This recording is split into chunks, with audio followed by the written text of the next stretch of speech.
Especial aos meus companheiros de transmissão aqui, pastor Aguinaldo, pastor Rodolfo e Jonatas. Muito bom começar esse dia aqui, o dia do Senhor, estudando a sua palavra. Um bom dia a todos vocês. Bom dia Guilherme, bom dia pastor Rodolfo, bom dia Jonatas, bom dia irmãos que estão aí nos acompanhando em casa, nesse dia maravilhoso, né? Dia ensolarado, um clima bastante agradável para quem gosta, né? Então, e uma oportunidade grande da gente estudar a Bíblia Sagrada. Então, seja bem-vindo, aproveite aí para orar por nós, para que esse tempo aqui seja mesmo um tempo edificante para a nossa vida. Bom dia, irmãos, sejam muito bem-vindos. Bom dia, pastor Aguinaldo, bom dia, Jonatas, bom dia, Guilherme. Mesmo a manhã agradável, manhã essa que nós estamos aqui mais uma vez juntos para podermos estudar a palavra do Senhor, podermos conhecer um pouco mais, que a nossa oração é que Ele mesmo nos abençoe, cuide de nós e que o Espírito Santo trabalhe os nossos corações através da ministração da palavra. Isso aí. Bom dia, os irmãos que estão aí com a gente, bom dia pessoal aí da nossa equipe de sufocos. Muito bom estar aqui, que Deus nos abençoe mais uma manhã, que seja mais um momento de aprendizado. Isso aí. Muito bom, hoje ainda continuando a nossa série de fundamentos da fé cristã, e a gente vai falar sobre graça irresistível, né? Irresistivelmente. Então, Deus viola minha vontade, como é que isso acontece, essa dinâmica. Mais uma vez falando desse assunto, agora de uma perspectiva específica da teologia reformada, assim, na verdade dentro dos 5 pontos do calvinismo, né, que já vem uma série já de alguns domingos. Exato. Então, mais uma oportunidade da gente falar de novo sobre a vontade de Deus e sobre essa graça que é sobre nós. Então, é isso aí. Hoje, o pastor Aguinaldo vai trazer esse estudo para nós e você, como sempre, pode acompanhar e baixar esse conteúdo no nosso aplicativo. E aqui no final a gente vai voltar com as perguntas que vocês deixarem no chat. Por isso eu peço que você também não se esqueça de colocar o sinalzinho vermelho lá para identificar essas perguntas. Aproveito agora também, nesse começo, para pedir para você que já deu um like, um gostei nesse vídeo, compartilhar ele na sua página, para trazer mais pessoas e juntos compartilhamos esse estudo da palavra do Senhor. Pastor Aguinaldo e Rodolfo, como é que a gente segue e o que a gente pode esperar de hoje aí nesse estudo? Então, lembrar, né, Guilherme, que esse estudo é parte do nossa segunda temporada, né, dos Fundamentos da Fé. E lembrar o seguinte, que faz parte dos fundamentos da fé porque nós estamos estudando exatamente a doutrina da salvação. Exato. Como é que Deus salva o pecador. Os 5 pontos do calvinismo são exatamente essa discussão sobre como a salvação alcança o pecador. Então, a gente já fez o panorama histórico, então hoje eu não vou nem recuperar nada disso. Quem quiser recuperar, volta lá nas transmissões anteriores para poder acompanhar o conteúdo todo. E hoje a gente vai falar dessa irresistibilidade da graça, né? E esse tema que às vezes causa assim, um desconforto, né? Porque a gente sempre ouve falar que o coração do homem é uma porta que só tem maçaneta do lado de dentro, que Deus é gentil, Deus não violenta ninguém, e eu concordo com tudo isso, né? Aliás, menos a maçaneta. Mas assim, eu concordo que Deus não é um tirano que obriga ninguém a nada, por isso a gente precisa entender o que realmente a Escritura Sagrada ensina sobre a salvação e hoje especialmente sobre como a graça alcança o pecador. E mais uma vez, né, às vezes esse desconforto, né, dessa forma de Deus agir para nos resgatar, mostra o quão os efeitos do pecado são danosos no coração humano, né, porque o leva a acreditar que Deus é esse tirano ou que tenta forçar a sua vontade sobre nós, que nós não temos liberdade para podermos escolher o que desejamos e o que queremos para as nossas vidas. Então isso mostra, né, lá desde o começo o quão depravado o nosso coração é.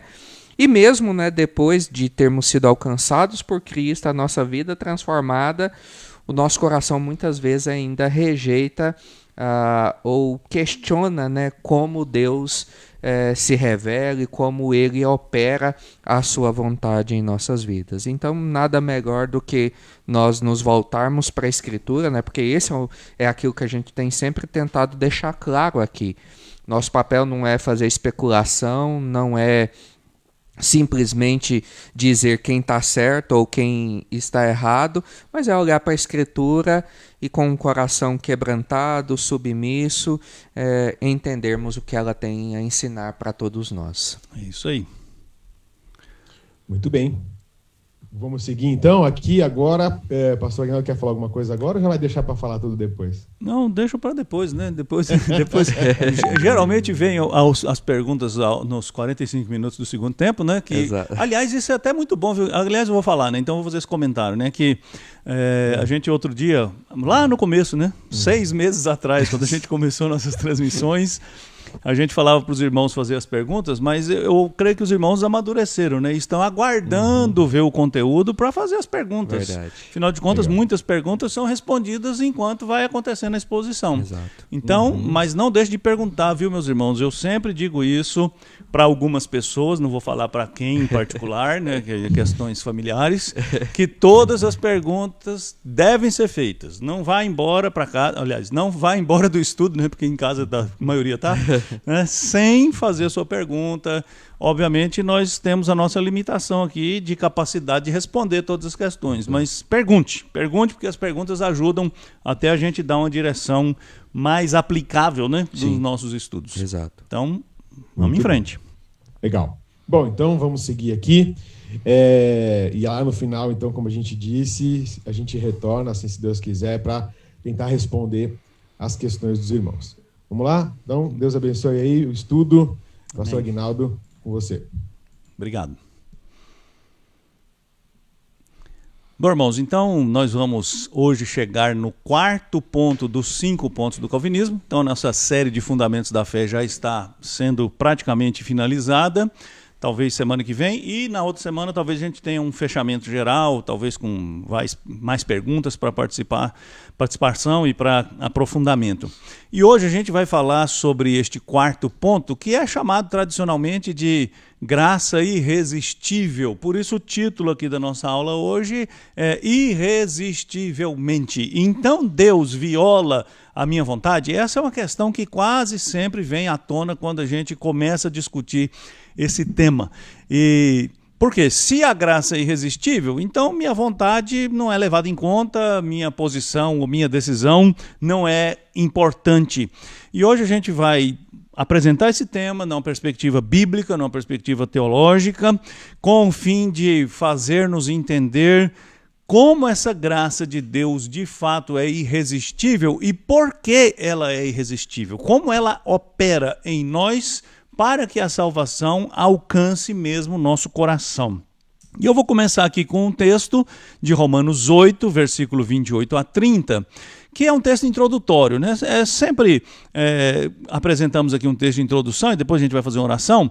E esse texto aqui, ele fala da obra da redenção e Paulo descreve as etapas, não todas elas, porque o propósito do texto não é exaustivo, mas algumas delas, e a ênfase que eu dou aqui ao ler esse texto é o fato de que a obra da salvação é começada, efetivada e concluída por Deus. Por isso, Paulo escreveu essas palavras aqui para animar os irmãos, para consolar os irmãos, para estimular os irmãos a continuarem confiantes, mesmo que o contexto em que eles estavam vivendo fosse um contexto de alguma dificuldade. Paulo escreveu assim: sabemos que todas as coisas cooperam para o bem daqueles que amam a Deus, daqueles que são chamados segundo o seu propósito. Porquanto aos que de antemão conheceu, também os predestinou para serem conformes à imagem de seu Filho, a fim de que ele seja o primogênito entre muitos irmãos. E aos que predestinou, a esses também chamou, e aos que chamou, a esses também justificou, e aos que justificou, a esses também glorificou. Então Deus elegeu e Deus opera a salvação até o seu desfecho final, que é a glorificação, que é aquele momento em que a obra redentora é consumada quando Jesus Cristo voltar. Então, vamos orar para que Deus nos ajude aqui nesse estudo, nessa manhã, e nos dê a graça de crescer no conhecimento dessas verdades maravilhosas. Vamos orar. Senhor, eu te agradeço pela sua palavra, te agradeço porque ela é viva, porque ela é eficaz, porque ela nos instrui, porque ela nos corrige, porque ela nos educa. Te agradeço pela oportunidade de estar aqui com os meus irmãos presencialmente e também remotamente, mas todos juntos com o mesmo propósito, com o mesmo desejo no coração de estudar a palavra do Senhor e crescer no conhecimento desta graça do Senhor que nos alcança, que nos transforma, que nos dá esperança. Muito obrigado, porque a salvação é uma obra que o Senhor realiza plenamente e porque ela é garantida pelo seu poder e pelo seu amor, e ela vai se completar. Nosso coração se enche de gratidão, de alegria e de esperança por saber essas verdades. Tudo isso, ó Deus, eu te agradeço e te peço que nos conduza à verdade nessa manhã, em nome de Jesus. Amém. Bom, os objetivos da nossa aula, são 3. Conhecer o ensino bíblico reformado sobre a graça irresistível, o que a Bíblia e a teologia reformada dizem a respeito disso. Lembrando sempre que a teologia reformada é apenas uma expressão da cristandade que busca na Escritura Sagrada a resposta para as questões fundamentais da fé e da vida. Segundo, descrever como essa graça atua no pecador. Então, como essa graça chega a nós e como ela opera em nós. E compreender a razão da irresistibilidade da graça. Por que essa graça é irresistível? E aqui eu já abro uma questão importante acerca da terminologia, né? Na teologia a gente define e escolhe termos para definir ou para sintetizar as definições que nós fazemos, e a graça irresistível, esse quarto ponto dos 5 pontos do calvinismo, é a expressão clássica, né, sobre a operação da graça de Deus no coração do pecador. Mas eu sei que é uma terminologia, às vezes, que impõe algumas limitações. Por isso você vai encontrar em algumas literaturas ou em alguns teólogos a expressão vocação eficaz, que basicamente é a expressão usada na Confissão de Fé do Westminster, que a gente vai citar daqui a pouco. E a discussão é exatamente essa. A graça de Deus é irresistível? Por que a graça de Deus é irresistível se a gente vê diariamente as pessoas resistindo ao chamado do Evangelho? Então, como essa graça é irresistível se nós pregamos o Evangelho e, lamentavelmente, a maioria das pessoas diz não ao Evangelho? Segundo, o pecador toma uma decisão ou não toma uma decisão? Se a graça é irresistível, por que é preciso pregar o Evangelho? Então, essas são questões que a gente sempre enfrenta quando a gente trata desse assunto, né? Tem um erro aí de digitação, não é garça, né? É graça. Né? Então, a nossa investigação aqui vai procurar a resposta na Bíblia. O que a Escritura Sagrada diz sobre como Deus alcança o pecador. Mas essa discussão está naquele contexto que os irmãos já ouviram aqui, e eu já disse que não vou gastar muito tempo para explicar esse contexto, do debate entre arminianos e calvinistas lá no século XVII, na Holanda, que foi a ocasião histórica em que foi produzido os 5 pontos do calvinismo, como um documento oficial da igreja holandesa, e a discussão lá atrás é exatamente essa. A graça de Deus, ela é resistível ou ela é irresistível? A graça de Deus pode ser oposta, os homens podem se opor à graça de Deus ou não podem se opor à graça de Deus.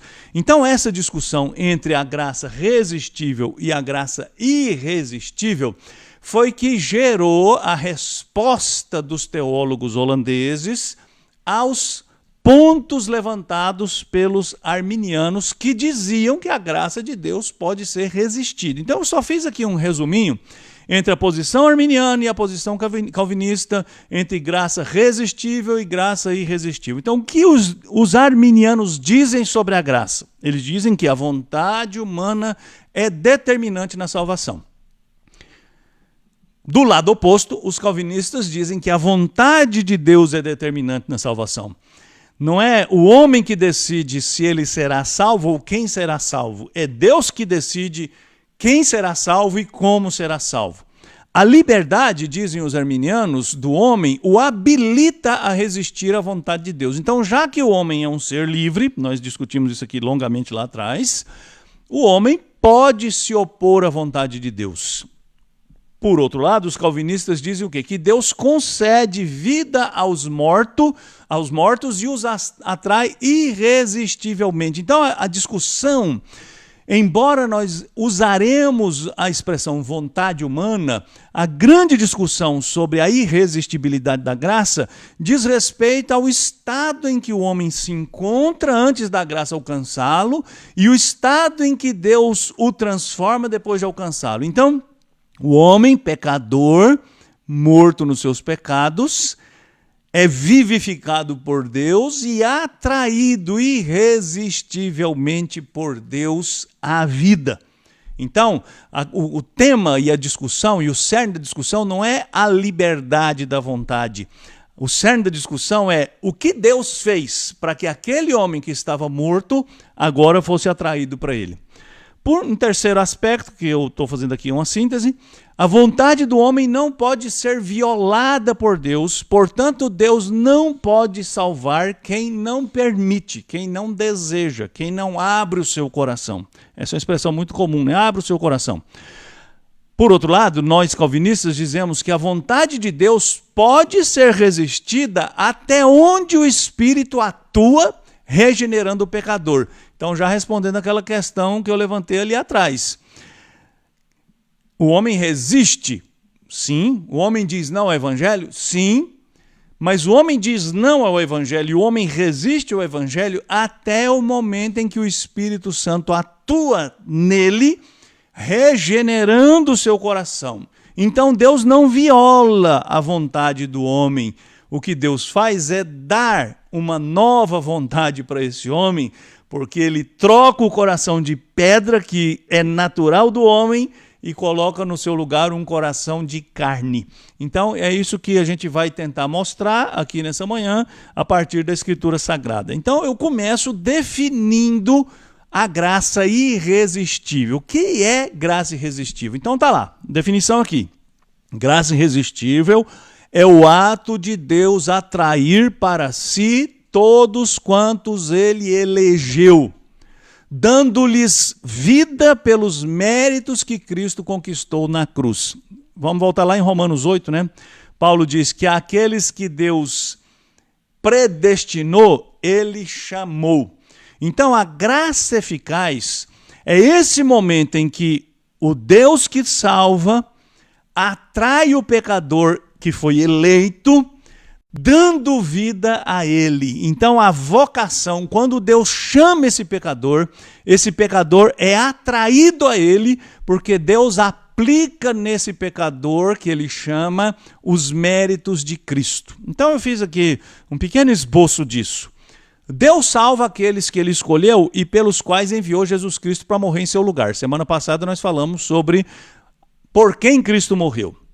É Deus quem regenera o homem morto e o atrai como o Deus dos vivos. Então, Paulo trata disso na carta aos Efésios. Nós estávamos mortos e Deus nos deu vida. E quando nós somos vivificados, nós somos atraídos irresistivelmente para Deus. Então, o Deus dos vivos, o Deus que vivifica, nos chama para si. O homem não decide e nem pode impedir a ação de Deus que lhe dá vida, pois é Deus quem escolhe os objetos dessa ação. Ou seja, Deus, no seu ato soberano, elegeu quem ele vai salvar, e no momento da história, ele chama aquele pecador que ele elegeu e o atrai para si. Como que ele o atrai para si? Dando para ele uma vida nova, ou ressuscitando, ou regenerando. Depois de receber a nova vida, o homem se aproximará de Deus livre e alegremente. A graça é irresistível, pois o Deus dos vivos atrai aqueles que vivificou. Então, a graça irresistível é essa maravilhosa, bela, amorosa obra de Deus que chega aos homens que estão mortos em seus delitos e pecados e os vivifica.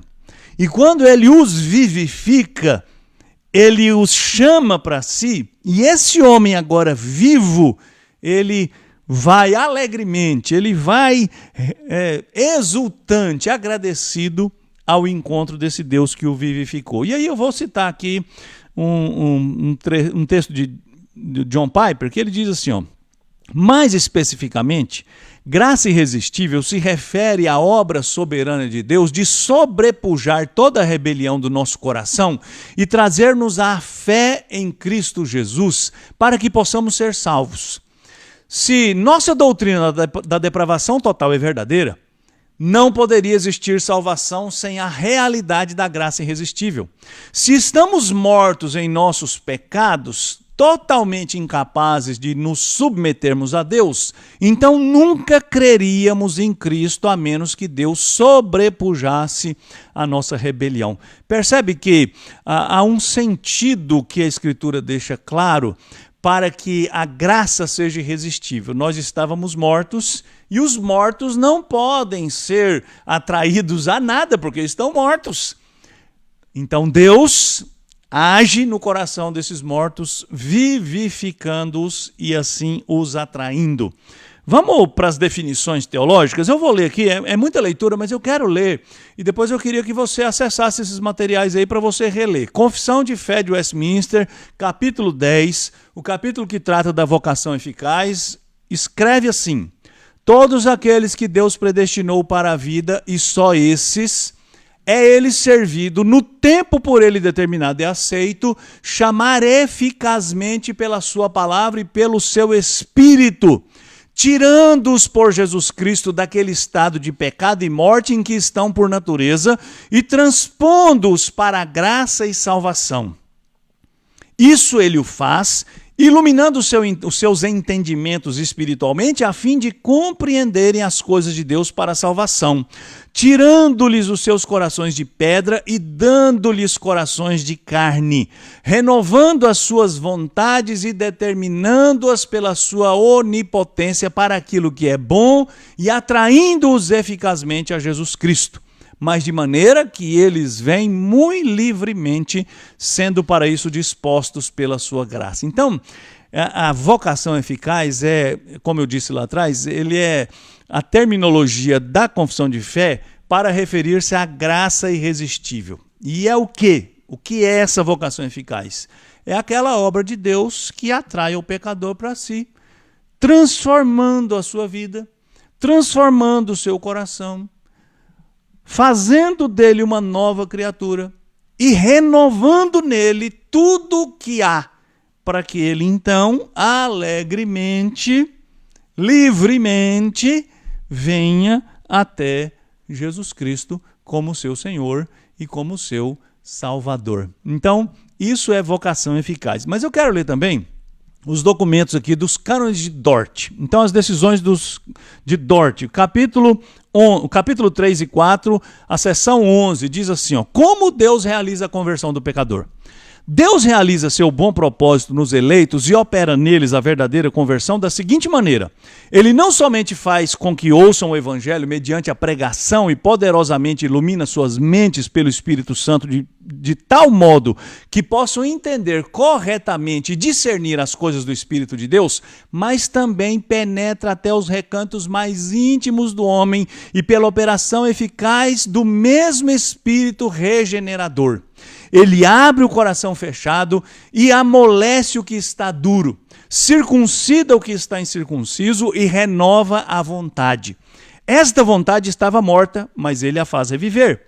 Era má, mas ele a torna boa. Estava indisposta, mas ele a torna disposta. Era rebelde, mas ele a faz obediente. Ele move e fortalece essa vontade de tal forma que, como uma boa árvore, seja capaz de produzir frutos de boas obras. Então, como é que Deus converte o pecador? Deus converte o pecador transformando esse pecador, transformando o seu coração de pedra, dando a ele um coração de carne. Mas a seção 12 diz assim: a regeneração é uma obra somente de Deus. Então, seção 12 está escrito: essa conversão é aquela regeneração, renovação, nova criação, ressurreição dos mortos e vivificação. Todas essas palavras aqui, irmãos, são retiradas da Escritura Sagrada.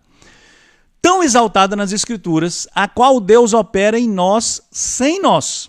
Mas essa regeneração não é efetuada pela pregação apenas, nem por persuasão moral, nem ocorre de tal maneira que, havendo Deus feito a sua parte, resta ao poder do homem ser regenerado ou não regenerado, convertido ou não convertido. Ao contrário, a regeneração é uma obra sobrenatural, poderosíssima e ao mesmo tempo agradabilíssima, maravilhosa, misteriosa e indizível. E continua: de acordo com o testemunho da Escritura, inspirada pelo próprio autor desta obra, essa regeneração não é inferior em poder à criação ou à ressurreição dos mortos. Consequentemente, todos aqueles em cujos corações Deus opera desta maneira maravilhosa são certamente, infalivelmente e efetivamente regenerados e de fato passam a crer.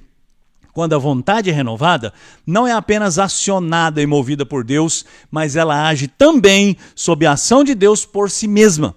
Por isso, também se diz corretamente que o homem crê e se arrepende mediante a graça que recebeu. Então olha que coisa linda aqui, meus irmãos. A vocação eficaz é o resultado do que a Bíblia chama de regeneração.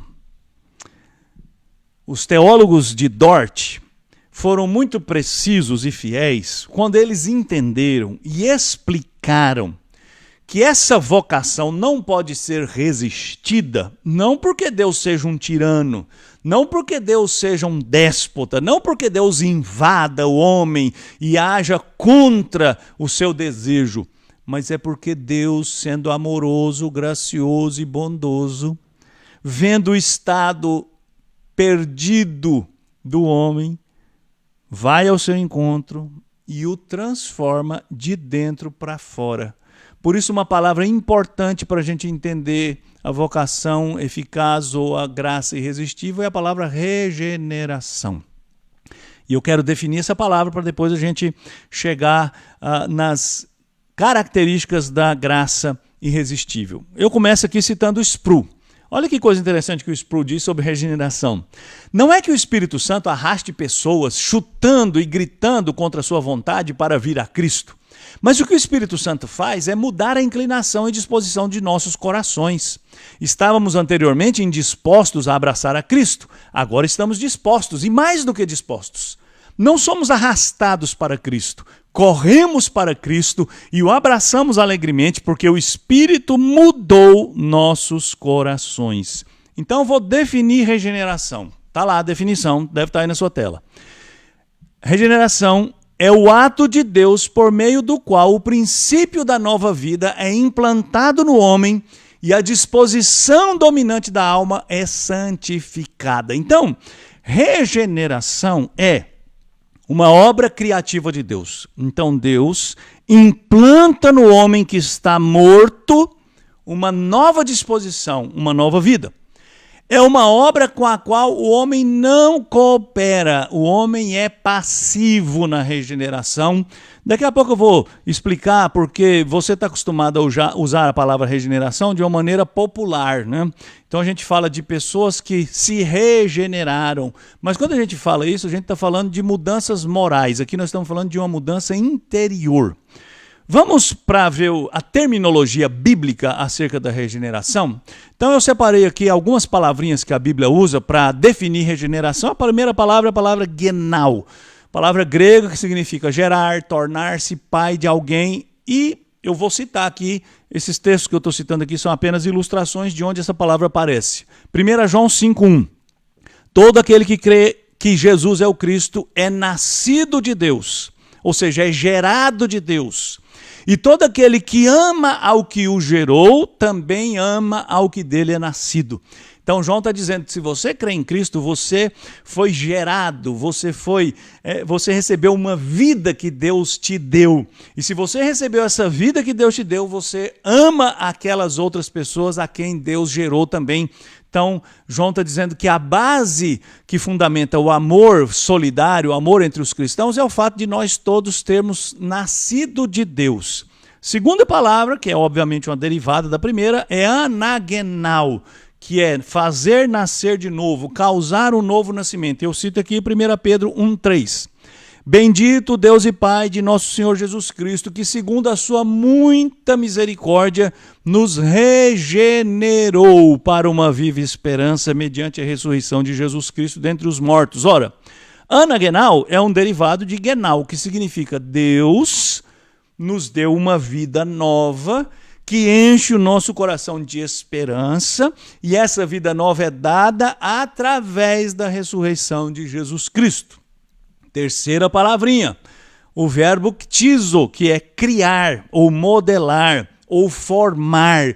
E aqui eu cito Efésios 2:10. Pois somos feitura dele, criados em Cristo Jesus para boas obras, as quais Deus de antemão preparou para que andássemos nela. Então nós, que fomos alcançados pela obra salvadora de Cristo, somos obra de Deus que foi criada em Cristo, que foi formada, que foi forjada a partir daquilo que Cristo fez. E a última palavrinha é a palavra palingenesias, que significa regenerar, restaurar, renovar. E eu cito aqui Mateus 19:28, onde Jesus disse assim: em verdade vos digo que vós, os que me seguistes, quando na regeneração o Filho do Homem se assentar no trono da sua glória, também vos assentareis em 12 tronos para julgar as 12 tribos de Israel. Então, a palavra que aparece aqui em amarelo, né, regeneração, é essa palavra, palingenesia. Jesus está falando de um tempo em que nós todos seremos renovados plenamente, porque nós já fomos renovados espiritualmente pela obra do Espírito Santo, quando ele nos alcançou e nos criou, ou nos recriou, ou nos fez nascer de novo. Então, concluo aqui essa parte dizendo o seguinte: o Novo Testamento fala ainda de nova criatura, novo homem, enfatizando o fato de a regeneração ser uma obra de Deus. Então, a regeneração é uma obra pela qual Deus implanta no homem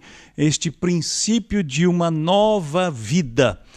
Quais são as características dessa regeneração? Eu fiz aqui uma lista de algumas delas. Primeiro, é uma mudança na disposição regente da alma, ou seja, o princípio de vida. Esse princípio é implantado no coração do homem. E esse princípio de vida que Deus implanta no homem afeta o seu intelecto. Por isso, irmãos, é que você já deve ter visto isso, talvez você mesmo experimentou isso na sua vida.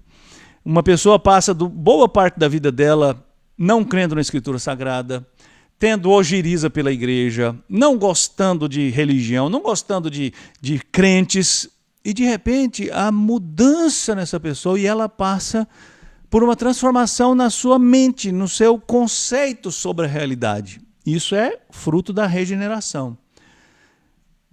Essa nova vida também é uma mudança na vontade. Então aquela indisposição que a pessoa tinha para Deus e para as coisas de Deus, de repente é transformada numa boa vontade, numa disposição. E também esse princípio de vida afeta as emoções, ou seja, a maneira como uma pessoa reage à realidade da vida é afetada porque ele recebe um novo coração, uma nova vida. Segunda característica, a regeneração é uma mudança instantânea, ou seja, não é um processo. A regeneração é um ato de Deus. E eu explico isso aqui, dizendo o seguinte: assim como não há estágio entre a vida e a morte, não há estágio intermediário entre estar morto espiritualmente e ser uma nova criatura. A regeneração é operada instantaneamente na vida do homem. Então aqui eu abro aquele parênteses para explicar o que eu disse lá atrás. Popularmente, nós usamos a palavra regeneração para falar daquele processo longo que uma pessoa experimenta de mudança moral, mudança de costume, mudança de hábitos.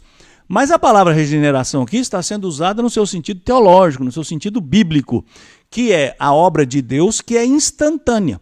Ou uma pessoa está viva ou está morta. Não existe. Só em Hollywood é que tem zumbi, né? Morto-vivo. Só no cinema é que existe um estágio intermediário entre morte e vida. Na realidade não existe. Ou uma pessoa está viva ou uma pessoa está morta. Um morto está morto e não pode fazer nada por si mesmo. Então, a regeneração é aquele ato em que Deus opera numa pessoa e dá vida a ela. Próxima característica, terceira característica, é uma mudança na vida subconsciente. É o que a gente chama de uma obra secreta, inescrutável de Deus. Ela não é percebida pelo homem. Nós só podemos ver os efeitos dessa obra de regeneração no homem. O homem só pode percebê-la, a regeneração, quando a regeneração e a conversão coincidem. O que a gente vê é o resultado. O primeiro resultado da regeneração é o que a gente chama de novo nascimento. Então, a regeneração em si mesma ela é uma obra subconsciente. A pessoa não sabe que ela foi regenerada. Mas a partir do momento em que aquela pessoa, que até um determinado dia da sua vida rejeitava a fé, rejeitava a Cristo, rejeitava tudo que dizia respeito à Escritura Sagrada, de repente ela ouve essa mesma Escritura, ela ouve essa mesma mensagem e de repente ela crê. Então esse momento em que a pessoa crê não é a regeneração. Esse momento é o novo nascimento, ou o que a gente chama de conversão. É quando a pessoa regenerada, em contato com a palavra, é transformada exteriormente. Então a regeneração é uma transformação interior, a conversão ou novo nascimento é uma transformação exterior. Nós só podemos ver o exterior. Próxima característica, a regeneração precede a fé. Olha, isso aqui é muito importante. O homem não é regenerado porque crê. A verdade é exatamente o contrário. É porque o homem é regenerado que ele crê. Como eu usei a ilustração lá atrás, uma pessoa que resiste à fé durante anos, de repente crê. Por que de repente ela creu? Porque alguém agiu com sabedoria, porque ela ouviu um argumento irrefutável. Não, não é por isso. É porque houve uma mudança interior. E aqui eu cito o grande teólogo católico Tomás de Aquino, que diz o seguinte, que a graça da regeneração é uma graça operativa, não é uma graça cooperativa. Ou seja, é uma obra de Deus. O homem é passivo. O homem não se regenera do ponto de vista teológico, gente. Lembra? Não estou usando essa palavra no seu sentido popular, moral. Estou usando essa palavra no sentido teológico, bíblico. No sentido bíblico, é Deus quem dá vida aos mortos. É Deus quem dá nova vida. É Deus quem regenera esse homem. E eu termino essa nossa exposição sobre a regeneração com mais uma citação do Sproul. Ele diz assim, é um ponto cardeal da teologia reformada. Vou ler de novo. Um ponto cardeal da teologia reformada, o calvinismo, é a máxima. Regeneração precede fé. Nossa natureza é tão corrupta, o poder do pecado é tão grande, que a não ser que Deus faça uma obra sobrenatural em nossas almas, nós jamais escolheremos Cristo. Não cremos para nascer de novo. Nós nascemos de novo para crer. Isso é lindo, irmãos. Se Deus nos deixasse lá do jeito que a gente estava, nós nunca creríamos. Não há argumentos humanos capazes de convencer alguém. Por isso Paulo, na carta aos Coríntios, diz, quando eu fui pregar o evangelho a vocês, eu não usei de subterfúgios da filosofia e nem argumentos do saber humano. Não, eu fui pregar o evangelho em manifestação do Espírito Santo e de poder de Deus. porque não são os argumentos, não é a nossa capacidade de organizar as frases que vai convencer um pecador. Não, é o Espírito Santo de Deus que regenera. E quando ele regenera, nós podemos crer ou nós cremos. Bom, então você já entendeu.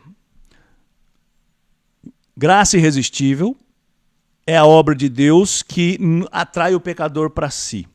Para que essa obra aconteça, Deus primeiro transforma esse pecador por dentro, regenera esse pecador.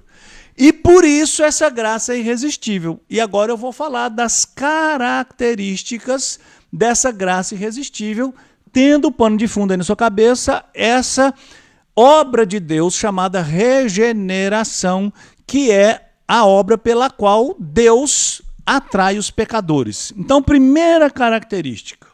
Então, tem muito texto aqui, eu não vou ler tudo, você depois lê em casa. A graça é irresistível porque Deus muda a disposição interior do homem. Lembra a regeneração? Tira o coração de pedra, coloca o coração de carne. Tira aquela indisposição natural, porque o homem estava morto, e o morto só deteriora-se, só apodrece, e Deus dá vida, e agora essa disposição interior, essa vida que ele recebe, essa nova vida, essa regeneração, leva esse homem a Deus. Se antes esse homem estava dominado pelo pecado, agora ele é atraído por Deus. Então Deus não viola a vontade do homem. O homem está morto, o homem está escravizado por Satanás, é o que Jesus diz. Quem comete pecado é escravo do pecado. E Jesus diz, se eu libertar vocês, então vocês certamente serão livres. Então esse homem que agora foi vivificado é atraído a Deus, porque o Deus vivo atrai os vivos para si. Então ele não é mais um escravo. Então Deus vivifica, e Deus chama o pecador vivificado com amor, com misericórdia, com bondade. Então, a graça irresistível, irmãos, não é uma violência, muito pelo contrário. A graça irresistível é uma demonstração desse amor maravilhoso de Deus, que vendo pecadores irremediavelmente perdidos em seus pecados, vai ao encontro deles, os transforma e então os chama. E eles vão alegremente, porque vão atraídos por esse Deus que é amor. Segunda característica, a graça irresistível é uma operação do Espírito Santo em que ele aplica a salvação no coração do pecador. Então é pela ação do Espírito de Deus que o homem recebe os benefícios da obra realizada por Cristo. Então, o homem em si mesmo não tem nenhum bem espiritual. Nós falamos disso lá no primeiro ponto dos 5 pontos do calvinismo, a depravação total, qual é o estado em que o homem se encontra. Tudo que há de bom no homem é concedido pela graça de Deus, e a vida espiritual é concedida pela graça de Deus, pela operação do Espírito Santo. Então o Espírito Santo é quem convence o homem do pecado, da justiça e do juízo, é quem atrai o homem para Deus, não apenas chamando externamente, mas transformando de dentro para fora. Então, a graça irresistível é o resultado de uma operação do Espírito Santo aplicando a salvação no coração do pecador. Terceira característica, Deus de fato quer salvar aqueles que escolheu. Essa é uma pergunta que às vezes a gente tem que responder. Deus quer salvar o pecador mesmo? Se ele quer salvar, por que ele não salva? Ele salva. Ele salva os pecadores que ele escolheu. É claro na Escritura Sagrada, nós falamos aqui sobre a eleição, né? Nós discutimos no segundo ponto do calvinismo, né? A eleição incondicional. Nenhum cristão, nenhuma tradição cristã nega a eleição, Deus escolhe. O que se discutiu lá naquela aula, você pode ver lá, é por que Deus escolhe. Os arminianos dizem, Deus escolhe porque ele previu a fé. Os calvinistas, biblicamente fundamentados, dizem Deus escolhe soberanamente. E aqueles que ele escolhe, por isso eu li Romanos 8 no começo dessa aula, os que Deus escolheu, predestinou, chamou, santificou e glorificou. E é curioso, né, que Paulo usa até os verbos no passado, né? Ele concebe a obra da redenção, ainda que não completada na história, já completada como um ato de Deus, que é um ato simples, já completo, realizado. Ele vai acontecer na história. Então, é certo que Deus escolheu algumas pessoas para salvação, e é certo que as pessoas que ele escolheu, ele salvará, porque ele vai operar nessas pessoas, vai regenerá-las, vai vivificá-las, vai atraí-las e vai santificá-las e, por fim, vai glorificá-las. Próxima característica. A vontade de Deus não pode ser obstruída. Ora, se nós temos clara evidência na Escritura Sagrada de que Deus é soberano, que ninguém pode impedi-lo, que ele faz o que quer, como quer, na hora que quer, conforme os planos que fez, pensar que uma criatura caída como é o homem possa impedir a ação do Criador é reduzir Deus a um mero objeto, a uma mera força limitada pela capacidade do homem. Se o homem não pode resistir a nenhuma das ações de Deus, ele certamente não pode resistir também a essa ação graciosa, quando o Espírito Santo vem e coloca uma nova vida naquele homem que estava morto e o santifica, e o transforma, e o regenera. Então, aquilo que Deus determinou fazer, ele fará. Mas ele não fará porque ele é um tirano. Sabe, irmãos, nós precisamos tirar de vez da nossa mente essa ideia de que Deus obriga o homem.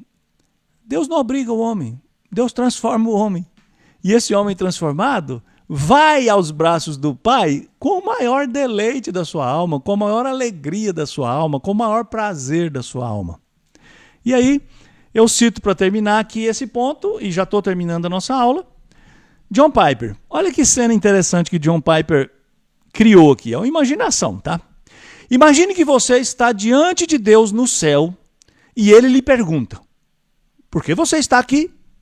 E você diz: porque criei no seu filho e me prostrei diante dele porque criei no seu filho e me prostrei diante dele para ter misericórdia. Tenho confiado na morte dele para ter meu perdão, em sua vida para a justiça. Só espero nele. O pai vai sorrir e dizer: isso, resposta certa. Ele poderia dizer: e por que você fez tudo isso e o seu primo não? Naquele momento, você não vai querer dizer: eu sou mais esperto, eu sou mais espiritual, ou eu sou mais sábio. Não. Você só vai colocar a mão na boca e dizer: graça. Graça inexplicável. E eu não tenho nenhuma dúvida que, embora esse texto seja uma imaginação, ele é absolutamente certo. Nenhum pecador diante de Deus ousará atribuir a si mesmo as suas virtudes, a sua inteligência, a sua salvação. Hoje mesmo você não faz isso. Se você é um pecador que foi salvo pela graça de Deus, e qualquer pessoa perguntar: por que você crê em Cristo? Por que você tem essa esperança da salvação? Qual de nós, irmãos, em plena e sã consciência, responderá: porque eu sou inteligente, porque eu não sou um tolo, porque eu pensei, eu raciocinei e eu cheguei à conclusão que é isso mesmo. Ninguém diz isso. Nem um arminiano diz isso. Ele dirá com o coração agradecido, baixando o seu olhar para não parecer arrogante, ele dirá: foi a graça de Deus que me alcançou. Então eu termino. Último slide. Graça irresistível, portanto, significa o cuidado amoroso de Deus em providenciar meios para que os seus eleitos se aproximem dele com alegria e com os corações cheios de gratidão e louvor. Então a graça irresistível é esse cuidado de Deus, que não só nos elegeu, não só enviou o Salvador, como também enviou o Espírito Santo para nos dar uma vida nova, para que nós, agora vivos, nos aproximemos dele. Olha que coisa linda! Esse Deus santo e justo nos quer perto dele. Deus nunca obrigou ninguém a amá-lo e a segui-lo. Por que as multidões rejeitaram Jesus, apesar de todos os benefícios que ele promovia? Porque, embora recebessem coisas impossíveis das mãos de Jesus, não fizeram opção por ele até o final, antes o abandonaram. Por quê, irmãos? Porque nós aqui, mesmo nós, às vezes recebemos benefícios de alguém e nós somos frios com essa pessoa. E nós rejeitamos essa pessoa. E nós cortamos relações com essas pessoas. Porque o nosso coração é duro, porque o nosso coração é mau. Vendo tudo que Jesus fez, eu sei que nós pensamos assim, se eu estivesse lá, eu acreditaria, eu nunca teria negado Jesus Cristo. Não é verdade, irmãos? Até que alguém seja regenerado e transformado e chamado por Deus, por mais milagres, por mais obras extraordinárias de Deus que essa pessoa experimente, ela vai continuar com seu coração endurecido. Aqueles que Jesus chamou de forma graciosa e irresistível foram os que tiveram seus corações mudados e seguiram-no até a morte, dando-lhe tudo que tinham e eram, porque Deus os atraiu para si com amor irresistível. João diz lá na sua carta que nós amamos porque Deus nos amou primeiro. Não é o contrário. Nós amamos a Deus, então Deus nos amou. Nós decidimos crer, então Deus nos deu vida. Não, nós estávamos mortos, Deus nos deu vida, porque Ele nos amou, porque Ele nos elegeu, e Ele enviou o seu Espírito, e o seu Espírito nos vivificou. E quando nós ouvimos o Evangelho, agora vivificados, regenerados, nós nos rendemos, nós nos prostramos, nós cremos, porque Deus nos atraiu, porque Deus nos transformou, porque Deus enviou o seu Espírito para agir em nós. Graça irresistível, então, é amor, cuidado, regeneração, vocação, salvação. Não é violência, não é truculência, não é tirania, pelo contrário. É muito o contrário disso. Porque Deus é um Deus de amor. Ele não nos deixa mortos nos nossos pecados. Não nos deixa escravos do diabo e da nossa carne. Ele envia o seu Filho para morrer na cruz. Ele envia o seu Espírito para nos convencer, para nos transformar. E Ele nos transforma e nos chama para si de maneira irresistível. Eu vou fazer uma pergunta aqui bem singela, né? Quem não é atraído quando descobre um amor verdadeiro? Então, quando você descobre o amor verdadeiro de Deus por você, e você só descobre esse amor através da revelação do Espírito Santo, que nos convence desse amor. Então, ao invés de resistir, ao invés de se sentir invadido por um Deus tirano, você se dobra, se prostra agradecido, porque Deus veio ao seu encontro. Deus nos abençoe e enche o nosso coração de gratidão por essa obra maravilhosa. Voltamos. Muito bom. Graças a Deus. Amém. Por sua maravilhosa graça. Amém. Essa que nos atraiu e nos alcançou por seu infinito amor. Muito bom. Graças a Deus pela vida do pastor Aguinaldo, que nos trouxe esse estudo, e porque também podemos ter essa oportunidade aqui de juntos compartilhar a palavra do Senhor. E aqui agora aguardando a pergunta dos irmãos, que ouviram atentamente a aula. É isso aí. E aí a gente vai aguardar se ficaram com muitas dúvidas ou se todas foram sanadas só na explicação aqui. Mas acho que já tem pergunta aí, hein, Guilherme? Tem uma aqui. Agora eu tenho sempre problema aqui com o meu computador, que eu não consigo abrir as abas direito aqui. Certo, mas é porque eu também sou gestor da página, né? Eu acho que é isso. Mas enfim. Tá certo. Mas vamos lá. Seguinte, tem mesmo, que é do presbítero Fernando. Ele perguntou assim: por favor, explique como os servos do Senhor poderiam ganhar uma alma para Cristo através da evangelização. O senhor pode... O pastor Rodolfo está com a boca seca para falar. Eu particularmente eu não sou muito a favor dessa expressão ganhar almas para Cristo. porque isso coloca muito sobre o homem essa ideia de que é ele que vai realizar todo o processo, que no final, diante dos seus métodos, diante da forma como ele fez a exposição do Evangelho, aquela pessoa então vai se render ao senhorio de Cristo, vai reconhecê-lo como Senhor e Salvador. E essas exposições que a gente tem feito aqui dos 5 pontos do calvinismo deixa muito claro que essa é uma obra do Senhor. É Ele que provoca, é Ele que chama, é Ele que restaura, é Ele que antes da fundação do mundo elegeu aqueles que serão o seu povo. Mas também, ao mesmo tempo, sobre nós está uma responsabilidade. Embora a salvação em si seja uma obra exclusiva de Deus, sobre nós está a responsabilidade de pregar. Romanos mesmo deixa isso muito claro. Porque essa fé que é imputada pelo Senhor ao perdido, ela vem pela pregação. Então, a nós cabe, então, como servos do Senhor, como obedientes ao chamado do Senhor, como pessoas dispostas a fazer com que esse evangelho, de fato, como falamos anteriormente, chegue a toda tribo, língua e nação, nós devemos pregar, nós devemos testemunhar desse evangelho através das nossas vidas.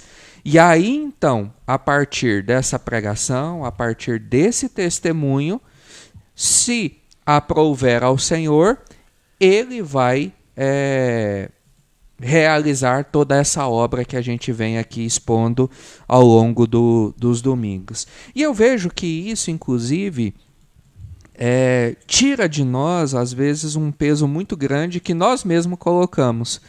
Porque muitas vezes a gente fala, eu preguei para tantos, eu tô testemunho, eu falo e nada acontece. E às vezes o que está por trás disso é essa ideia, né, do ganhar almas para Jesus, de metas de evangelização e de proclamação. Mas, irmãos, não é. A nossa responsabilidade é pregar o Evangelho, é testemunhar de Cristo através das nossas vidas. E dali para frente, o próximo passo é com o Senhor. E é Ele que, dentro da sua soberania e dentro do seu propósito, por meio do Espírito Santo, vai resgatar esse indivíduo ou não. Eu acredito que talvez a pergunta do presbítero Fernando venha nesse sentido, né? Sim. Ganhar o pecador é uma obra do Espírito Santo. O que nós somos as mãos e os pés e os lábios do Espírito Santo, né, para que esse pecador seja alcançado. Então, eu concordo plenamente com o pastor Rodolfo. Não é nossa tarefa ganhar o pecador. Nossa tarefa é proclamar a palavra do nosso Redentor, a palavra do Rei Jesus Cristo. E aí, gente, a gente precisa lembrar disso, né? Que o Evangelho é uma notícia. Qual é a notícia? Que existe um Salvador, que também é Rei, e que ordena aos homens que se arrependam dos seus pecados e creiam nele. A gente transforma o Evangelho numa apelação emocional, né? Como a gente já falou aqui outras vezes, né? E por que a gente transforma a pregação do Evangelho numa apelação emocional? E por que a gente acha equivocadamente que para que o pecador seja salvo é primeiro preciso convencê-lo com argumentos bastante plausíveis e palatáveis e agradáveis e comovê-lo? Então, quando eu consigo comovê-lo, então eu consigo ganhá-lo. E essa não é a lógica bíblica, né? A lógica bíblica da proclamação do Evangelho é anunciar uma notícia, anunciar uma boa nova e orar para que o Espírito Santo de Deus, naquele momento, use você. Eu responderia assim: como é que você pode ganhar uma alma? Eu diria, você não pode ganhar uma alma, mas você pode ser um instrumento que o Espírito Santo de Deus vai usar para ganhar aquela alma. Exato. Para transformar aquela pessoa, para tocar aquela pessoa, até porque, como o pastor Rodolfo citou aqui, Romanos 10 deixa claro que a fé vem pela pregação. Então alguém precisa pregar para que o pecador ouça, e para que o pecador creia, e para que o pecador, então, tendo sido eleito, seja atraído para a vida. Perfeito. Muito bem. É isso aí. Vamos lá. Vamos lá. A Roberta deixou uma pergunta aqui. Diante da exposição, podemos dizer que a eleição é decorrente da graça irresistível que Deus concede aos seus escolhidos? Não, Roberto, é exatamente o contrário. A graça irresistível é decorrente da eleição. Aos que Deus predestinou, diz Paulo em Romanos 8, tá vendo? Foi bom ler o texto de Romanos 8. Né? Aos que Deus predestinou, a estes também chamou. Então o Espírito chama irresistivelmente apenas aqueles que foram eleitos. Então, se a graça irresistível fosse a causa da eleição, aí eu teria que ser arminiano, né? Seria uma coisa meio estranha, né? Mas não é não, Roberto, é o contrário. A graça irresistível é aquele momento na história em que Deus encontra esse pecador eleito, regenera esse pecador e o atrai para si. Então, os eleitos serão atraídos pelo Espírito Santo e chamados irresistivelmente quando receberem a vida. Então é o contrário. A graça irresistível é o resultado da eleição. É interessante como os nossos irmãos, né, do Sínodo de Dort, eles já pensaram, né, quando discutindo a respeito do assunto, essa ordem, né, a respeito desse processo que Deus realiza, né? A eleição, a depravação total.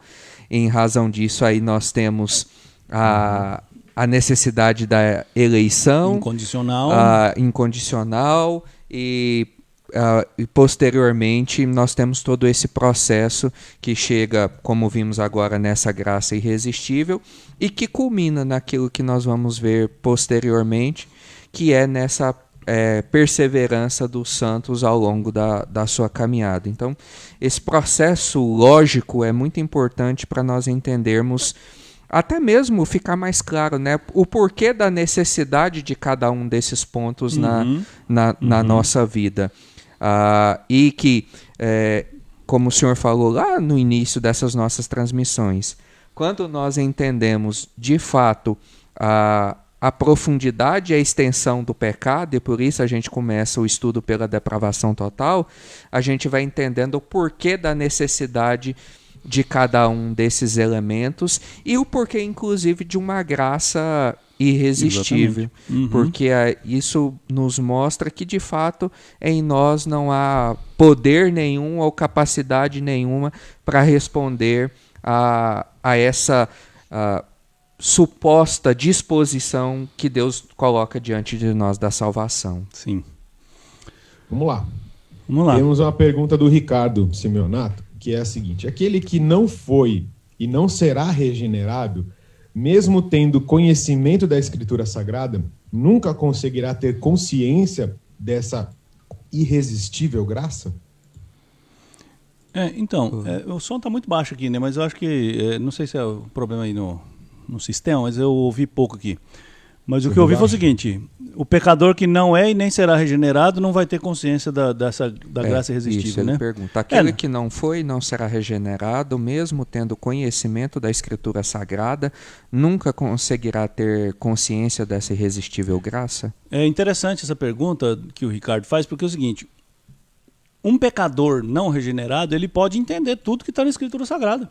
E ele pode entender que existe uma graça irresistível, que quando Deus chama, ele chama irresistivelmente. A questão é que ele nunca será chamado irresistivelmente, porque ele não será regenerado. Se ele não é eleito, ele não vai ser chamado, porque ele não vai ser regenerado. Ele pode compreender a Bíblia e pode compreender as doutrinas bíblicas intelectualmente, porque uma coisa que é importante nós lembrarmos, irmãos, a nossa fé não é irracional.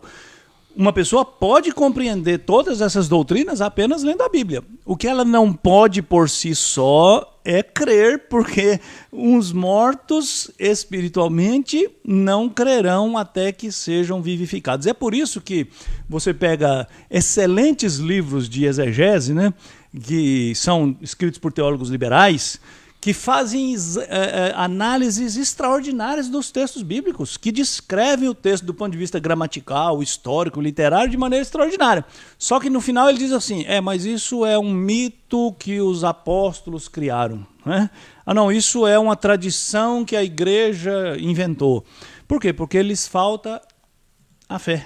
Exato. Que só tem aqueles que foram regenerados. Então, a pergunta eu responderia assim, que um pecador não eleito nunca será atraído irresistivelmente por Deus, porque só são atraídos irresistivelmente por Deus aqueles que ele regenera. E o Espírito só regenera aqueles por quem Cristo morreu, aqueles que foram eleitos na eternidade. Isso aí. Vamos lá, vamos em frente. Tem uma pergunta do Fabrício aqui, já que o Fabrício deixou. O processo de regeneração de um convertido, mas afastado da comunhão por disciplina, é o mesmo? Não é o mesmo. Até porque tudo isso aqui, esse pacote que a gente vem falando aqui, isso já foi realizado de uma única e exclusiva vez na vida dessa pessoa. Então ele já foi regenerado, já foi convertido, já foi justificado. Cristo é o Senhor e Salvador da sua vida. O que acontece com ele é que, então, em um dado momento da sua caminhada, ele peca contra o Senhor, quebra a sua palavra, então ele necessita ser corrigido. E essa necessidade da correção é para que ele volte para o caminho do Senhor, entenda o seu pecado e então ele volte novamente para os caminhos do Senhor. Então, esse processo é um processo diferente, que então é um processo onde ele vai ser tratado, mas aqui envolve, na verdade, a santificação, porque a santificação é esse processo contínuo ao longo da nossa caminhada, onde o pecado a cada dia mais vai sendo expurgado da nossa vida. Então, a regeneração, a conversão, a justificação, ato único, exclusivo em um dado momento da nossa vida. Santificação é um processo e que eu vou desenvolvendo ele ao longo da minha caminhada.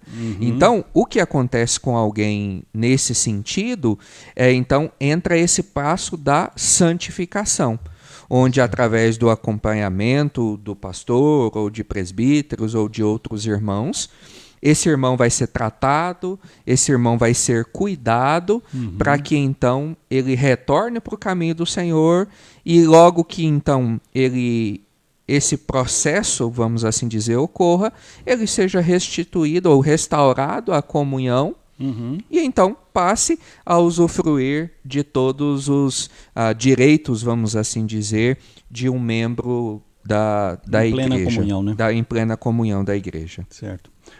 O Guilherme, posso fazer um comentário aqui? Pode falar. O Fábio fez um comentário interessante, né? Eu falei isso assim de passagem quando a gente estava falando de evangelização, né? Falando que a evangelização é pela pregação, pelo testemunho e pela oração. Só quero retomar esse comentário do Fábio, porque é verdade. É preciso orar, porque eu vou dizer uma coisa, o Espírito Santo está mais interessado em salvar aquela pessoa do que você. Então, a obra da evangelização é uma obra que o Espírito Santo faz e nós somos instrumentos. Então, tem que orar, sim, de verdade, e muito. Com certeza. Muito bem, vamos lá em frente.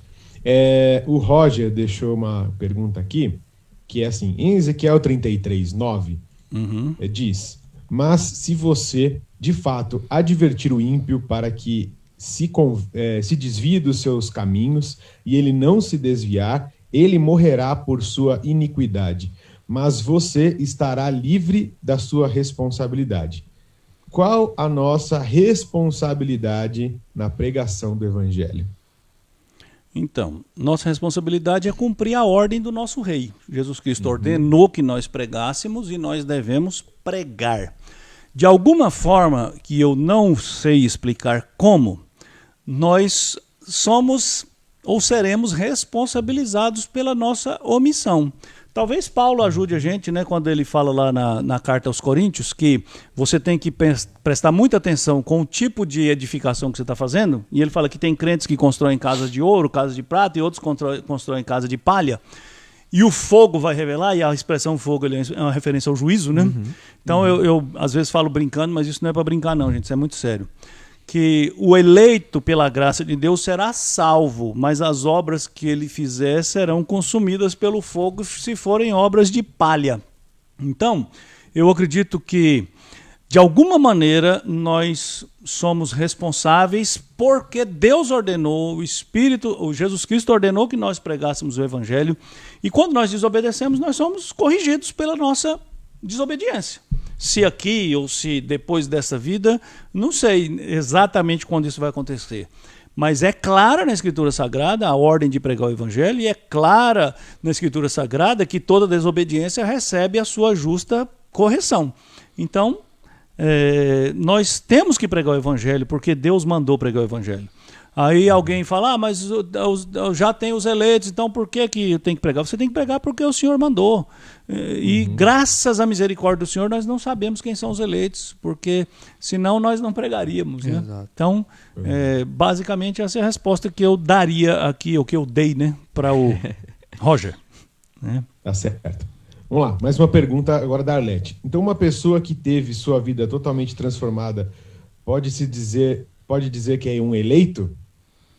Olha, Arlete, a probabilidade é muito grande, porque a própria Escritura fala que pelos frutos nós conhecemos a árvore.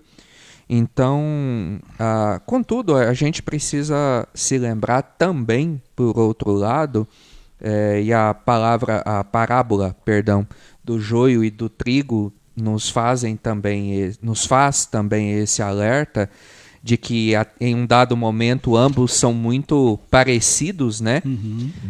Que até Jesus diz que na parábola que não se deve arrancar naquele momento, porque pode-se arrancar o trigo ao invés do joio, mas que haverá o momento certo em que ambos ficará muito claro essa diferença.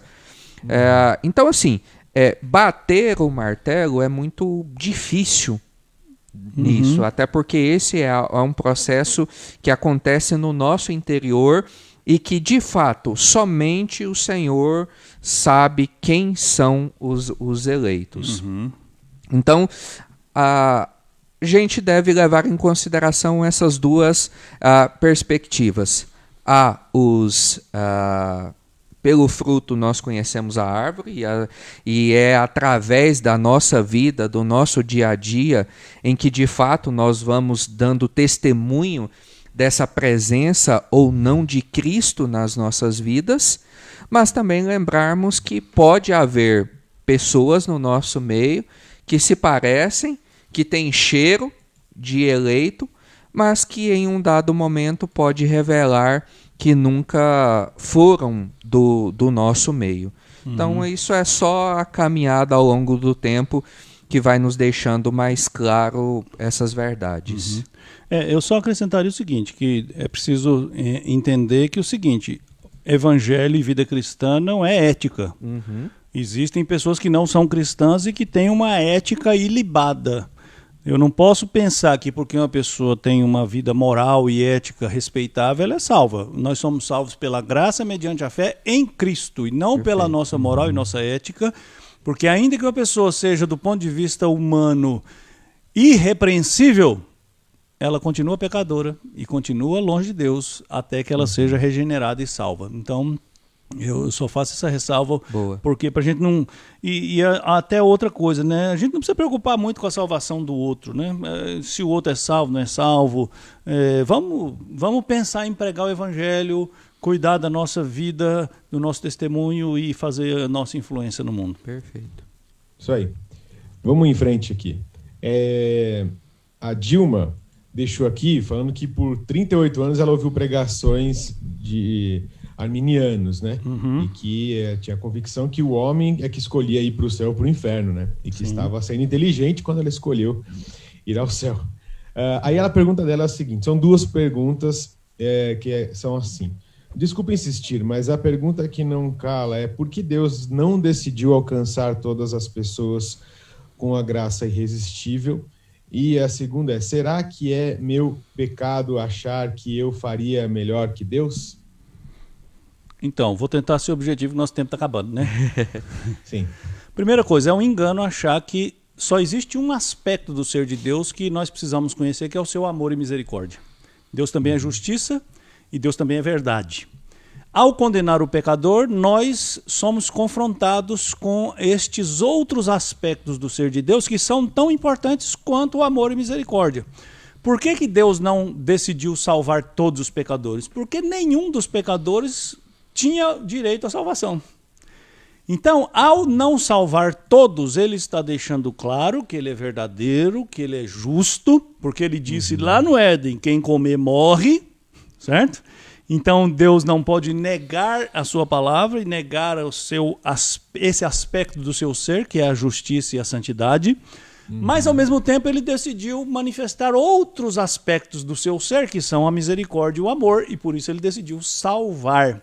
Então, nós conhecemos a Deus de maneira mais plena, ainda que seja um conhecimento pequeno diante da grandeza dele, do ser dele, mas nós conhecemos vários aspectos do seu ser a partir das diferentes obras que ele faz, entre elas exercer juízo, condenando o pecador. E aí a gente precisa lembrar de outra coisa: nossa mente tem um defeito causado pelo pecado que nos torna incapazes de compreender com clareza o objetivo das coisas que Deus faz. Mas eu acredito que quando nós formos finalmente curados na morte ou na volta de Jesus, nós teremos a mente completamente transformada e nós vamos entender isso com mais clareza. Então, Deus poderia salvar todos? Talvez pudesse, porque ele é Deus. Sim. Mas o que eu posso fazer, teologia, a partir da Bíblia. A Bíblia diz que Deus não salva todos. Exato. Que há pessoas que Deus não amou. Ele amou Jacó e não amou Esaú.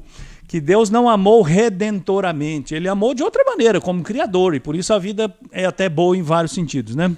Mas objetivamente respondendo, porque Deus decidiu revelar vários aspectos do seu ser: amor, misericórdia, justiça, santidade, equidade, tudo isso. E na aplicação da justiça é que nós conhecemos estes aspectos do seu ser. A segunda pergunta, qual que era? Se é pecado dela achar que poderia fazer melhor que Deus, né? Talvez aí no caso salvando a todos. Se você acha isso, é pecado. Agora, se isso é só fruto de uma ignorância no bom sentido, né? Sim. Ignorância de ignorar, de não saber. Exato. E depois de saber continuar resistindo, aí continua sendo pecado. Então o que a gente precisa fazer é admitir nossa ignorância, no sentido de eu não sei, e uma vez sendo ensinado, apesar de não sermos capazes de compreender exaustivamente, nos render humildemente ao que Deus diz. Foi o que Jó fez, né? No final do livro de Jó, quando Jó diz assim: eu me arrependo no pó e na cinza. Do que Jó se arrepende? Se ele passou o livro inteiro falando que não tinha pecado. Ele se arrepende da sua ignorância, que o levou a falar coisas inconvenientes, e que agora, confrontado com a visão de Deus, ele diz: Senhor, me perdoa porque eu sou um ignorante, mas a partir de agora eu não vou ser mais ignorante. E eu me arrependo de tudo que eu falei, porque eu falei de coisas que eu não sabia. Exato. Então, as coisas que a gente não sabe, às vezes a melhor opção é o silêncio, né? Um silêncio resignado e solene, às vezes é melhor do que uma boca pronta para falar do que não conhece. É isso aí. Certo. A Acho gente que tem eu uma bati última duro, pergunta. né? Desculpa aí, Dilma. Tá? A última pergunta aqui é do Ricardo Simeonato, mas talvez a gente já tenha respondido lá, junto com aquela questão do Roger, que é diante da pergunta do presbítero Fernando, se podemos entender que continuamos tendo a responsabilidade de anunciar o evangelho, porém sem termos o peso sobre os nossos ombros, sobre a ineficácia em convencer o próximo. Exato, a ideia é essa mesmo. Nós somos os responsáveis por pregar, por anunciar, por testemunhar, mas nós não devemos carregar sobre nós o peso do convencimento, até porque isso é uma obra exclusiva de Deus. Mas é sempre bom nós lembrarmos e ficarmos atentos e sempre fazermos uma autoanálise como nós temos feito essa nossa responsabilidade. Porque nós podemos estar sendo relapsos, imprecisos, incompletos no nosso testemunho. Então é sempre bom lembrar essa verdade. É responsabilidade nossa pregar,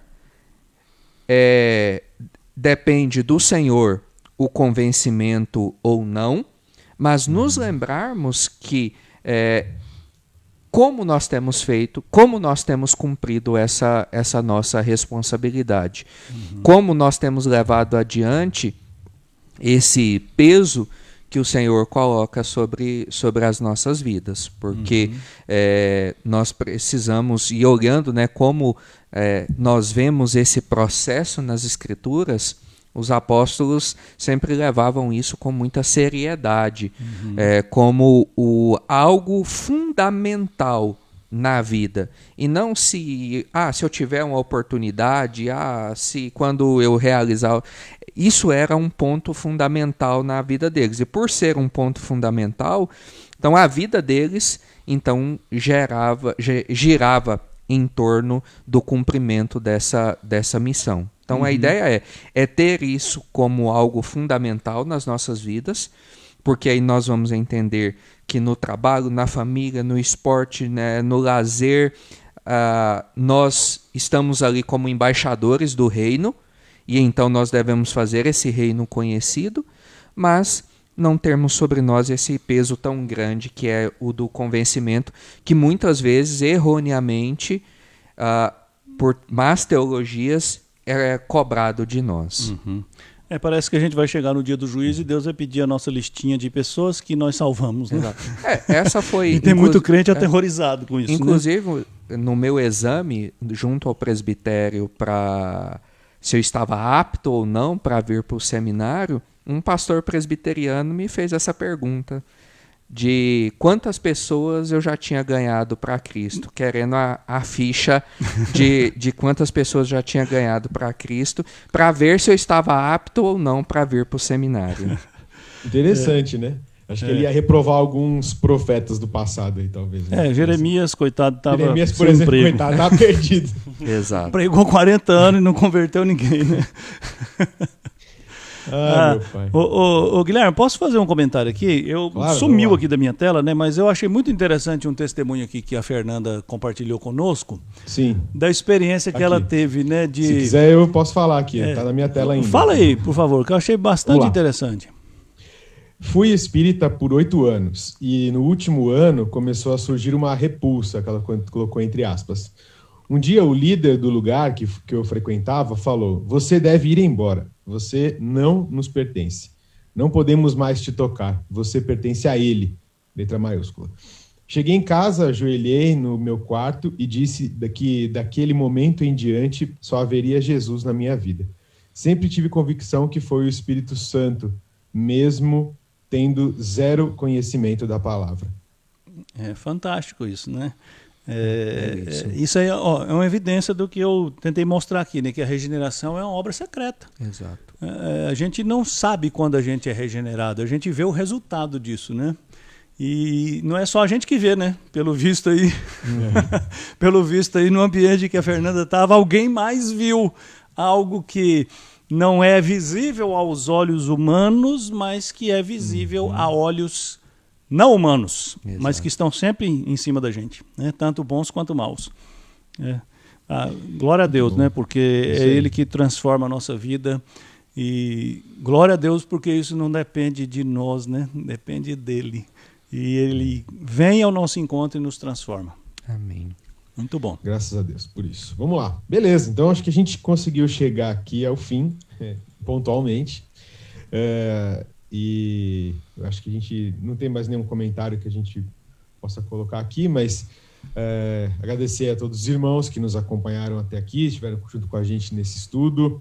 Agradecer com o nosso coração grato ao Senhor por essa oportunidade. Agradecer ao pastor Aguinaldo, que nos trouxe esse estudo, o pastor Rodolfo nesse apoio fundamental aqui também, Jonatas aí na transmissão segurando as pontas, e eu sou aqui só um mero palpiteiro. Não, você é o nosso roster. Apresentador, né? Apresentador. Mas eu quero fazer um comentário, Gui, vou te contrariar. Vamos ter o bônus aqui, né? Nós começamos atrasado. A Dilma fez um comentário aqui que eu preciso comentar o comentário que ela comentou. Ela disse assim, complexo, que ela deseja que todos sejam salvos. Eu também desejo, Dilma, não tem problema nenhum nisso.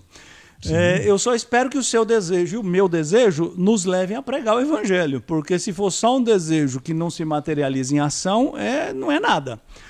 A Bíblia diz que Deus não tem prazer na morte do perverso, e eu também não tenho. Quando eu falo do juízo, se eu causei essa impressão em alguém, meus irmãos, eu quero pedir desculpas. Eu não tenho nenhum prazer em saber que seres humanos irão para a condenação eterna. Muito pelo contrário, isso me dói profundamente. Mas, ao mesmo tempo, me permite glorificar um Deus que eu adoro e que é justo e santo. Então, não há problema, Dilma, em desejar que as pessoas sejam salvas. Porque Deus também não deseja condenar ninguém, mas como Ele é santo e justo, Ele tem que cumprir a sua palavra.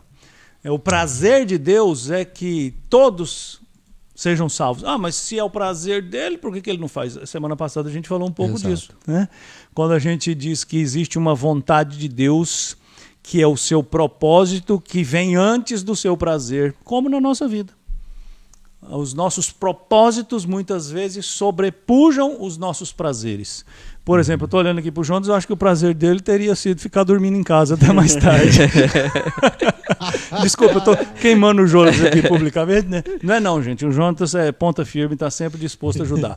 Mas só para brincar, né? Que talvez o prazer. Não vou negar.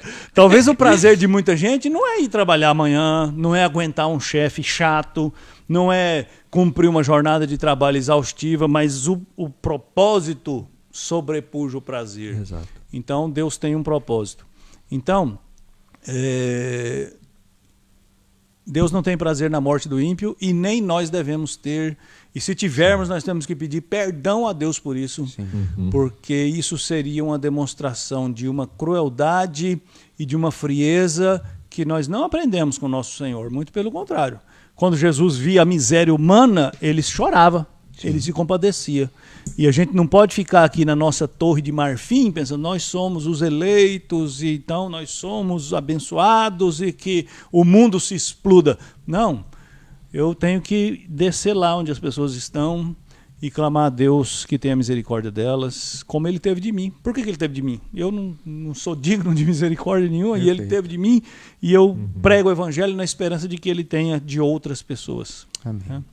É isso aí, comentei demais. Pronto, então podemos encerrar aí. Então, muito obrigado, irmãos. Foi o encerramento do pastor Aguinaldo, viu? Deus abençoe a todos. Deus abençoe a todos, bom almoço, comam com moderação, aproveitem a tarde para meditar na palavra do Senhor, preparar o coração para o culto, venha para o culto, leia Êxodo 25, 26, 27, 28, 29, 30, 31, que é o texto que nós vamos meditar nessa noite com a graça de Deus. Vamos falar sobre o Deus pródigo, o Deus que é rico em abençoar-nos. Então, prepara o seu coração. Não venha para um encontro com Deus assim, como quem vai na padaria comprar pão, não. Aliás, até para ir na padaria comprar pão, você troca de roupa, né? Ninguém vai na padaria comprar pão de pijama. Eu só vi isso nos Estados Unidos, né? O povo vai na padaria de pijama, de roupão, mas aqui no Brasil, não. Deus abençoe, meus irmãos. Bom dia, hoje eu estou falando demais. Meus irmãos, Deus os abençoe, um ótimo dia do Senhor. Nós nunca nos cansamos aqui de dizer quão importante é a presença de vocês aqui. Não só a questão meramente a presença, mas é porque, de fato, nós somos ricamente abençoados por cada um de vocês, por aqui acompanhar, para que junto nós cresçamos, por cada comentário, cada pergunta. Aqueles também que não fazem o comentário ou a pergunta, com certeza também tem abençoado muito as nossas vidas. Então que a gente continue firme nesse propósito aí de juntos crescermos nesse conhecimento do Senhor. Deus os abençoe e até logo mais às 19 horas. Amém. Isso aí. Muito obrigado, pessoal, mais uma vez. Foi muito bom. Aprendemos pra caramba aqui, foi muito bom. Obrigado. Isso aí. Pastor Rodolfo, ora pra gente encerrar então, por favor? Vamos lá. Ó Deus, no nome de Jesus, nós queremos aqui expressar diante do Senhor toda a nossa gratidão. Toda a nossa gratidão a Deus que temos, primeiramente, por o Senhor ter olhado para cada um de nós, ter nos resgatado e nos feito filhos teus. Muito obrigado a Deus pela obra de Cristo Jesus, que por meio da graça o Senhor derrama sobre as nossas vidas. Pois é por meio dela e da obra de Cristo que nós podemos desfrutar de momentos tão importantes como esse que aqui tivemos nessa manhã, onde juntos pudemos mais uma vez, em torno da Tua palavra, ouvir a Tua doce voz, podemos conhecer um pouco mais do Senhor e entender o quão gracioso, misericordioso e compassivo é o Senhor para com os teus. Amém. E que os nossos corações, ó Deus, nunca se cansem de agradecer ao Senhor por essa obra que Tu mesmo derramaste sobre as nossas vidas. E que o Senhor, além disso, continue incendiando os nossos corações, a fim de que nós, uma vez alcançados pela graça do Senhor, mediante a fé em Cristo, possamos ser os proclamadores dessas verdades em meio a todo povo, língua e nação, a fim, ó Deus, de que o Teu reino cresça, se expanda, essa tenda do arraial do Senhor a cada dia alcance destinos ainda mais longínquos.